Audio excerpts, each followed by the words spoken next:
Welcome back to our channel student. तो आज हम लोग करने वाले हैं क्लास 9th का मॉडल पेपर हिंदी का। ठीक है, हिंदी ये जो है आप लोगों का उसी का मॉडल पेपर का सॉल्यूशन करेंगे। ये सेट 1 है। चलिए तो देखते हैं किस किस टाइप से क्वेश्चन दिया हुआ है। देखिए, सबसे पहले मैं आप लोगों को उसी तरह से एक पैसेज दिया जाएगा। पैसेज में टोटल 3 क्वेश्चन है, 2 मार्क्स का। वो आप लोगों को करना है। पैसेज आप लोग पढ़ लेंगे। ठीक है, पैसेज को आप चाहे तो यहाँ से पूरा पढ़ सकते हैं, पढ़ लेंगे। उसके बाद हम लोग चलिए क्वेश्चन आंसर को देख लेते हैं।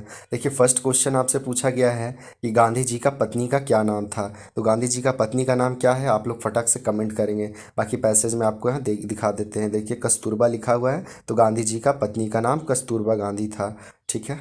सेकंड क्वेश्चन आपका है कि दैनिक जीवन में लोगों को हम कौन कौन से कार्य करते हुए देखते हैं। तो दैनिक जीवन में हम लोगों को कौन कौन सा कार्य करते हुए देखते हैं, तो पैसेज के अनुसार चलिए देख लीजिए। पैसेज में दिया हुआ है दैनिक जीवन में हम अनेक लोगों से मिलते हैं, तो आप लोगों को सिर्फ लिखना है कौन कौन से कार्य करते हुए देखते हैं। तो देखिए, लिख सकते इस तरह से, कुछ लोग को निम्न स्तर पर कार्य करते हुए देखते हैं, तो कुछ लोगों को उच्च स्तर पर कार्य करते हुए देखते हैं। ठीक है, ये इसका आंसर हो जाएगा। अब थर्ड नंबर देख लीजिए। क्वेश्चन था कि बाबा आमटे और सुंदरलाल बहुगुणा अपने किन किन कार्य के लिए जाने जाते हैं। तो देखिए, पैसेज में ही दिया हुआ है बाबा आमटे और सुंदरलाल बहुगुणा के बारे में। देखिए, बाबा आमटे ने भी समाज द्वारा तिरस्कृत कुष्ठ, तो अब सीधा यहाँ से लिखिएगा।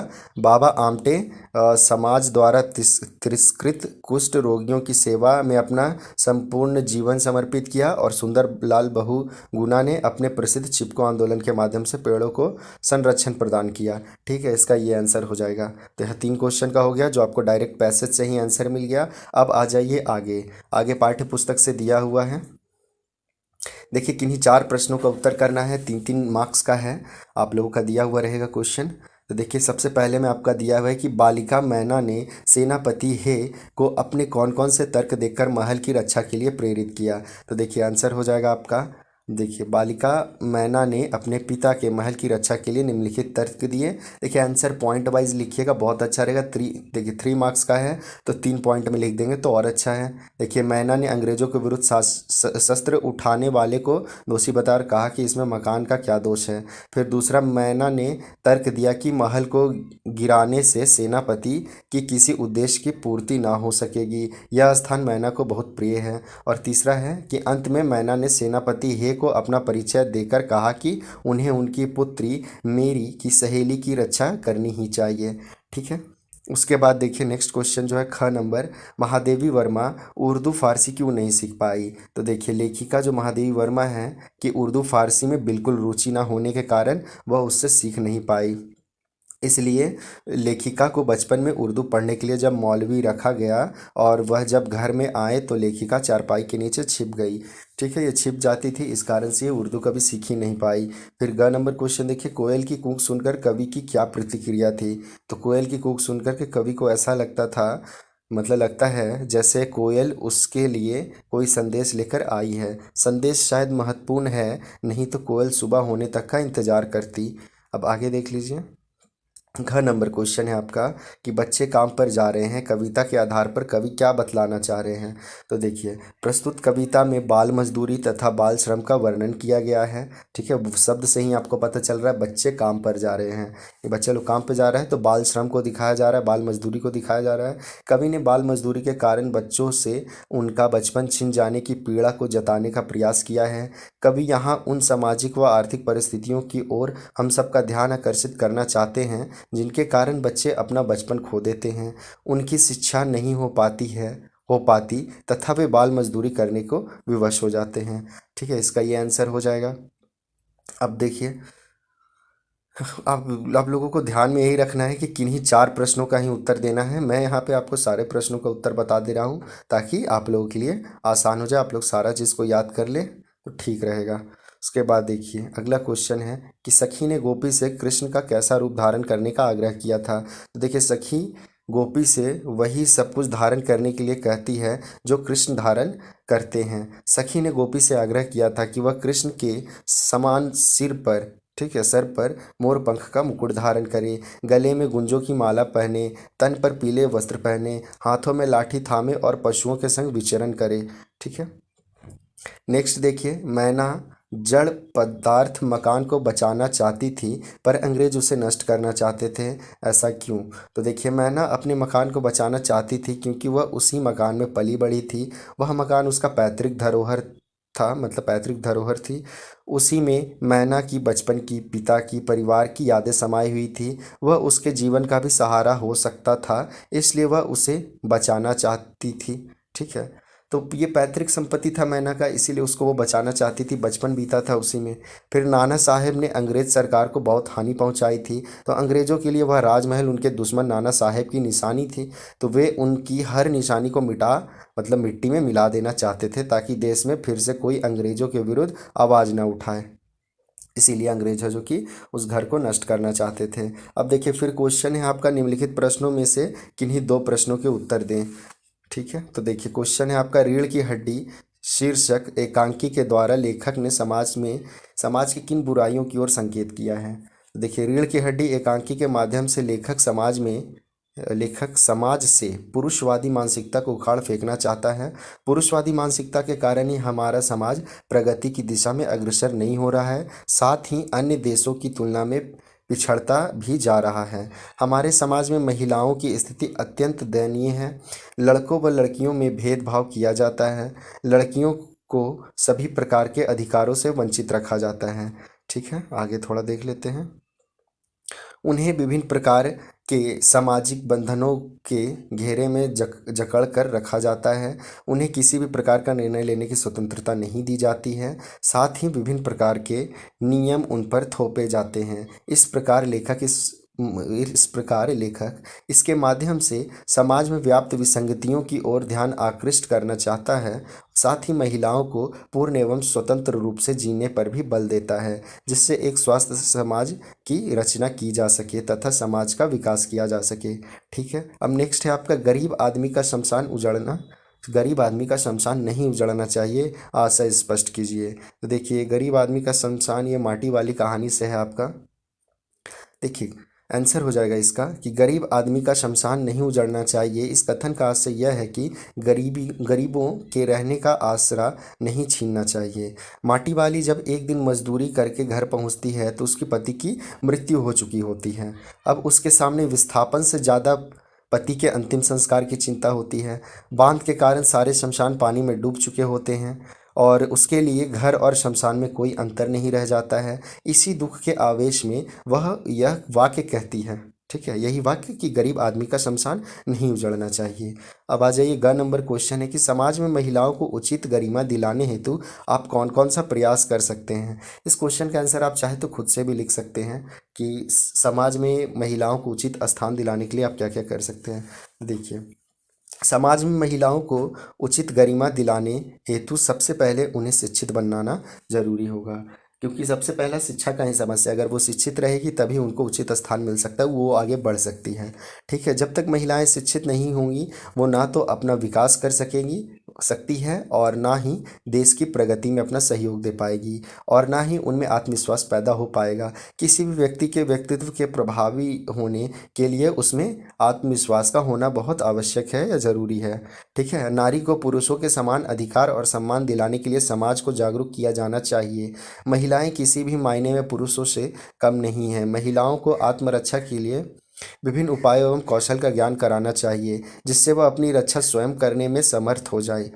महिलाओं के लिए देखिए, महिलाओं के कल्याण के लिए सरकार द्वारा बनाई गई सभी परियोजनाओं यानी सभी योजनाओं को लागू करवाने की कोशिश करनी चाहिए और हर एक महिला को उसका फ़ायदा मिलना चाहिए। हमें यह भी याद रखना चाहिए कि यदि महिलाएं विकसित और उन्नत नहीं हैं तो देश के उज्जवल भविष्य की कामना नहीं की जा सकती है। ठीक है, यहाँ तक आपका पाठ्य पुस्तक से दिया हुआ था। अब आ जाइए रचना पे है आपका। रचना से कुछ क्वेश्चन दिया हुआ है। पहला क्वेश्चन देखिए, 4 दिन का अवकाश हेतु प्रधानाचार्य को आवेदन पत्र लिखना है, या फिर आप लिख सकते हैं अथवा में अपनी छोटी बहन को समय का सदुपयोग की सलाह देते हुए एक पत्र। ठीक है, दोनों में से कोई एक ही लिखना है। मैं यहाँ पे दोनों को लिख दिया हूँ, चलिए वो दोनों को देख लेते हैं। सबसे पहले आ जाते हैं हम लोग,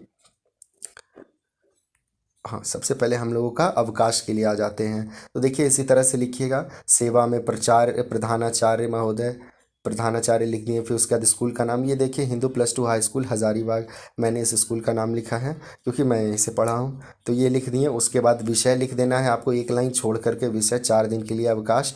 अब नीचे आ जाइए, महोदय या महोदया जो भी रहेंगी। सविनय निवेदन यह है कि मैं 9वीं कक्षा का छात्र हूँ। कल रात से मुझे तेज बुखार है। डॉक्टर ने मेरी जांच की और कहा कि मुझे वायरल बुखार है। बुखार के कारण मैं 4 दिनों तक विद्यालय आने में असमर्थ हूँ। डॉक्टर की सलाह के अनुसार अगर मैं स्कूल आता हूँ तो अन्य विद्यार्थियों को भी संक्रमण के कारण बुखार हो सकता है। इसलिए मुझे कम से कम 4 दिनों के लिए घर पर आराम करने की सलाह दी गई है। तो कृपया मुझे 4 दिनों यानी इतना तारीख से इतना तारीख तक की छुट्टी देने का कष्ट करें। यहाँ तक लिख लीजिएगा। एक लाइन छोड़ करके धन्यवाद देने के बाद फिर एक लाइन छोड़ करके आप लिख दीजिएगा आपका आज्ञाकारी छात्र। ठीक है, यहाँ अपना जो नाम होगा, जो कक्षा, जो रोल नंबर और जो दिनांक है वो लिख सकते हैं। उसके बाद दूसरा था छोटी बहन को सलाह देते हुए, समय का सदुपयोग का सलाह देते हुए एक पत्र लिखना है। तो सबसे पहले ऊपर में अपना एड्रेस दे दीजिएगा। मैंने दे दिया अपना एड्रेस। उसके बाद एक लाइन छोड़ के डेट दे दीजिएगा। डेट देने के बाद आपको नीचे से लिखना है, देखिए क्या लिखिएगा। प्रिय छोटी बहन, आशा करता हूँ कि तुम सकुशल होगी। आज, अच्छा होगी, होगी होगा, ठीक है, घी की मात्रा कर ले, होगी। आज ही तुम्हारे अध्यापक का पत्र मिला था। यह जानकर मुझे बहुत दुख हुआ कि तुम अपना अधिकतर समय खेल कूद में निकाल देती हो। ठीक है, देती हो। प्रिय बहन, समय एक बार निकल जाता है तो फिर वापस कभी नहीं आता है। समय एक अमूल्य धन है। जो इंसान समय की कदर नहीं करता उसे बाद में बहुत पछताना पड़ता है। ठीक है, फिर आगे लिख सकते हैं, जिसने समय की कदर को नहीं पहचाना उसने बाद में असफलताएं ही पाई है। समय किसी का भी इंतजार नहीं करता। समय की धारा बहुत तेज होती है, अतः जो इसका सही उपयोग करता है वो आके एक महान व्यक्ति बनता है। ठीक है, फिर एक लाइन छोड़ करके पैराग्राफ चेंज करके लिख दीजिएगा, अभी तुम बहुत छोटी हो इसलिए मैंने दो ठो हो जाएगा, है ना, मैंने, मतलब यहाँ पे तो लगाना है मैंने यह सब तुम्हें बतलाने के लिए लिखा है। विद्या से मुंह मोड़कर तुम अपना समय बर्बाद कर रही हो, अतः अपने समय का सदुपयोग करो, अपने काम नियमित रूप से करो और मन लगा करके खूब पढ़ाई पढ़ो। ठीक है, तुम्हारा भाई या तुम्हारा बड़ा भाई भी लिख सकते हैं। तुम्हारा बड़ा भाई ABC कुछ भी नाम होगा वो लिख दीजिएगा। उसके बाद आ जाइए आगे जो आपका करना था। देखिए 7वां नंबर में फिर बोला गया है कि संकेत बिंदु के आधार पे निबंध लिखना है। शब्द सीमा 150 शब्द है। एक 6 मार्क्स का है। ठीक है, 6 मार्क्स आपको मिलेगा। बहुत सारा टॉपिक है, पर्यावरण, प्रदूषण, कंप्यूटर और स्वच्छता का महत्व। संकेत बिंदु आप लोग को दिया गया, इसी संकेत बिंदु के आधार पे तीनों में से कोई एक लिखिएगा। तो हम लोग अभी पर्यावरण प्रदूषण पे देख लेते हैं। चलिए पर्यावरण प्रदूषण पे देख लीजिए। तो सबसे पहले इस तरह से हम लोग लिखेंगे। पहले अर्थ लिखना है, प्रदूषण का अर्थ। तो प्रदूषण का अर्थ जो होता है, प्राकृतिक संतुलन में दोष पैदा होना, न शुद्ध वायु मिलना, न शुद्ध जल मिलना, न शुद्ध खाद्य मिलना, न शांत वातावरण मिलना, यही प्रदूषण है। मतलब सब कुछ दूषित हो जाना ही प्रदूषण है। और फिर प्रदूषण कई प्रकार के होते हैं, जैसे वायु, जल और ध्वनि। एक मृदा प्रदूषण भी होगा, तो मृदा प्रदूषण भी लिख लीजिएगा, मृदा प्रदूषण। इतने तरह के, मुख्यतः 4 तरह के मेन प्रदूषण हैं। ठीक है, तो अब आ जाते हैं पर्यावरण प्रदूषण के कारण। तो प्रदूषण के कारण क्या है, पर्यावरण प्रदूषण का प्रमुख कारण है प्राकृतिक संतुलन का तेजी से बिगड़ते जाना। ठीक है, प्रकृति का जो संतुलन है वो बिगड़ते जा रहा है। इसके मूल में ही मनुष्य की स्वार्थपूर्ण गतिविधियां हैं। तो पूरे प्रदूषण, मतलब पर्यावरण को प्रदूषित करने के लिए सबसे मुख्य रूप से आदमी ही जिम्मेदार है, क्योंकि आदमी ही अपना स्वार्थीपन के कारण पूरा पर्यावरण को प्रदूषित कर रहा है। मनुष्य अपने स्वार्थ के लिए प्राकृतिक संसाधनों का अविवेकपूर्ण दोहन और दुरुपयोग करने लगा है। इससे सारा प्राकृतिक तंत्र गड़बड़ हो गया। इससे वैश्विक उष्मीकरण का खतरा बढ़ गया है। वैश्विक उष्मीकरण यानी ग्लोबल वार्मिंग का खतरा बढ़ गया है। अब तो प्रदूषण का हाल यह है कि शहरों में सर्दी की ऋतु इतनी छोटी होती जा रही है कि कब आई कब गई किसी को पता नहीं चलता। आप लोग अब नोटिस कर भी रहे होंगे कि कैसे गर्मी का मौसम, ये ठंडा का मौसम आता है चला जाता है, पता नहीं चलता है। हमेशा आपको गर्मी ही लगते रहेगा, ज़्यादातर टाइम आपको गर्मी ही लगेगा, ठंडा पता ही नहीं चलता है। अब आ जाइए प्रदूषण रोकने के उपाय। तो प्रदूषण रोकने के लिए सबसे पहले पेड़ों को काटने से बचाना चाहिए तथा अधिकाधिक पेड़ लगाना चाहिए। कल कारखाने की चिमनियों को इतना ऊंचा उठाया जाना चाहिए कि इनकी दूषित हवा ऊपर निकल जाए। इनके कचरों को जल स्रोत में मिलने से रोकने का भरपूर प्रबंध किया जाना चाहिए। फिर घर के अपशिष्ट पदार्थों तथा पेड़ों की सूखी पत्तियों का उपयोग खाद बनाने में किया जाना चाहिए। आप अपने एंगल से चाहे तो लिख सकते हैं, कोई दिक्कत नहीं है कि ये जो लिखा हुआ है बस वही आप छाप दें। मैंने सिर्फ एक आपको कंटेंट दिया है कि इस तरह का आप लिख सकते हैं। बाकी आप अगर अपने वर्ड में और लिखना चाहें तो बहुत अच्छा रहेगा।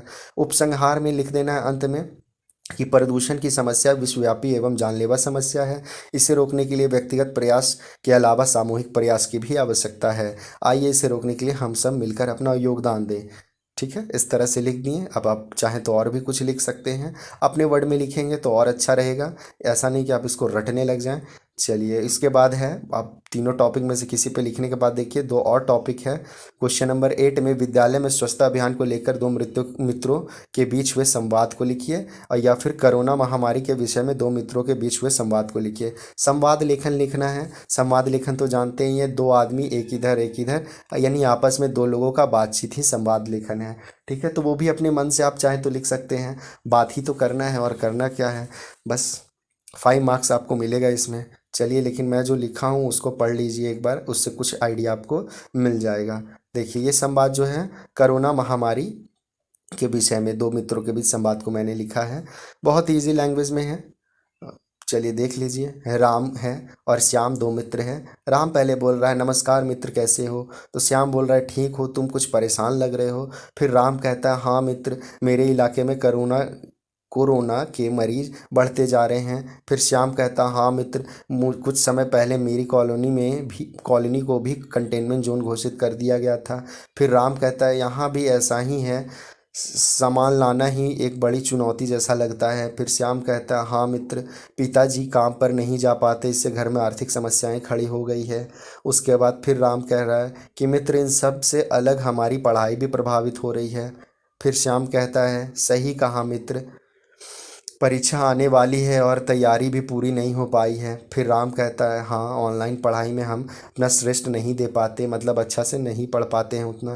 फिर श्याम कह रहा है कि कोरोना की इस महामारी में पढ़ाई के लिए किताब भी ठीक से नहीं मिल पा रही है। फिर राम कहता है कि आशा करते हैं मित्र, इस महामारी से हमें जल्द ही छुटकारा मिल जाए। फिर श्याम कहता है, ईश्वर करे ऐसा ही हो। तो ये अपने मन से भी आप लोग कुछ बना करके लिख सकते हैं, कोई दिक्कत नहीं है। चलिए ठीक है, अब यहाँ आपका हिंदी का जो है set 1 model paper set 1 complete हो गया। तो बस वीडियो अगर आप लोगों के लिए हेल्पफुल रहा है, अच्छा लगा है, तो वीडियो को लाइक ज़रूर करें। साथ ही अपने फ्रेंड लोगों के पास वीडियो को शेयर कर दे और चैनल को भी सब्सक्राइब कर ले। तो फिर मिलते हैं हम लोग नेक्स्ट वीडियो में, तब तक के लिए बाय, टेक केयर।